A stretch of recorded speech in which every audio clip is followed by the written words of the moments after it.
Things are moving super fast in the plug-in solar space in the UK. It turns out that on the 16th, when the government response to the consultation was released, they also then laid it before Parliament, and it was seen before Parliament on the 17th. These are roughly 40-day window where anyone in the House can object. If no one objects, then it will go through on the 27th of August. That's when plug-in solar with microinverter generation will become legal. So what does the statutory instrument actually do? Well, it makes it so that the labs that certify UK plugs, they'll be told now plugs can be used for generating and backfeeding electricity. Something that they were never designed to do, but they can do. Any plug-in solar equipment that follows the government specification will then become legal, and you can purchase it and you can use it.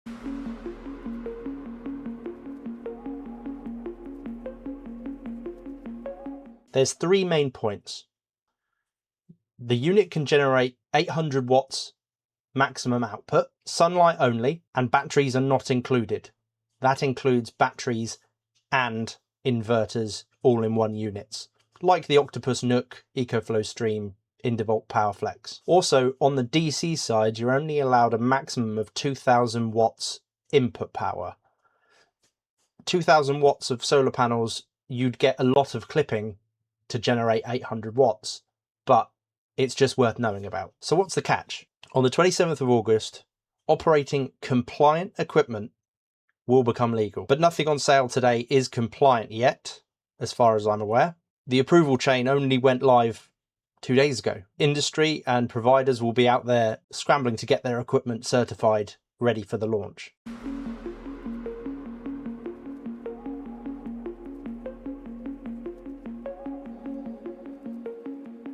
Whilst the government has also said you can have one per circuit, the likelihood is you've got 2 circuits in your house, upstairs and downstairs ring mains, or potentially a spur to your garage or something like that. Whilst they've said you can have a microinverter per circuit, for now, and until the G98 notification process catches up, it's 1 per household. That will change, however. The 1 per circuit rule doesn't apply to spurs that already have equipment on them. So you might have a spur that runs your immersion heater. You can't put a generating set on that circuit. It would need to be a completely separate circuit with nothing else dedicated to it. Worth knowing it, worth looking at what kind of circuitry you've got in your house. The government recommends, if you are unsure about any of this, just contact a professional, talk to an electrician. You're very rarely going to go wrong getting some expert advice.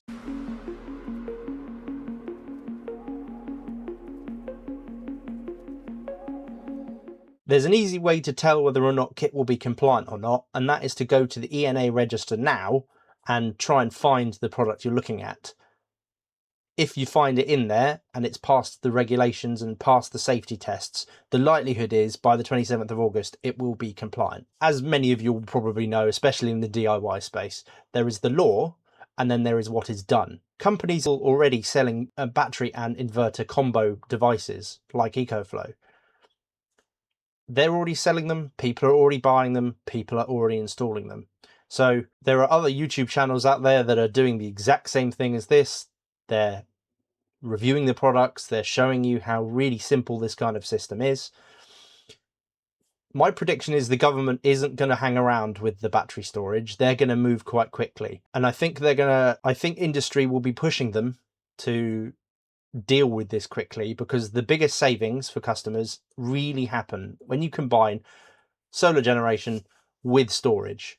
Without it, really people who really benefit are the ones who work from home and have higher than usual usage during sunlight hours. If you're unsure and really just want to play within the rules, then my advice would be to wait until the 27th of August before purchasing equipment. That way you're covered, your back's covered, you know you're definitely getting compliant equipment and everything's above board. The DIYer in me says if you were to go out now and start dealing with this equipment, you actually have a little bit more of summer left to start saving, because once we start getting into the winter months, your generation will be negligible. If you look around, and we've mentioned it on the site already, there are companies out there like B&Q who are already selling these kits, and they come with a 3-pin plug already. Electricals Online, they're selling Hoy Miles microinverters with plugs as standard. EcoFlow are still selling them without the plugs. The B&Q equipment is T-Sun. So those are T-Sun microinverters. They're all compliant. We've done the checks. All of these microinverters are compliant with the ENA register, but they aren't compliant with the product specification, which makes the equipment legal in August. If you spot any more, please do let us know. Send me an email, get on the website, or jump in the comments and let me know. I try to read every single comment. I'm busy recording the first in a series of battery review videos. The first one up is the DJI Power 2000. I'm hoping to get it out soon, but YouTube is new to me. I'm learning putting videos together. I hope I'm some of the previous videos not so happy with because I don't look at the camera as often as I should and things like that. I'm working on improving that. Hopefully the channel and my skills improve. We've set up a mailing list on the website. If you're interested in making sure you get a roundup of all the stories that we've covered every week, the mailing list will be sending out a mail shot every Friday with a roundup of anything that's happened. So head over to plugandsolaexplained.co.uk and sign up.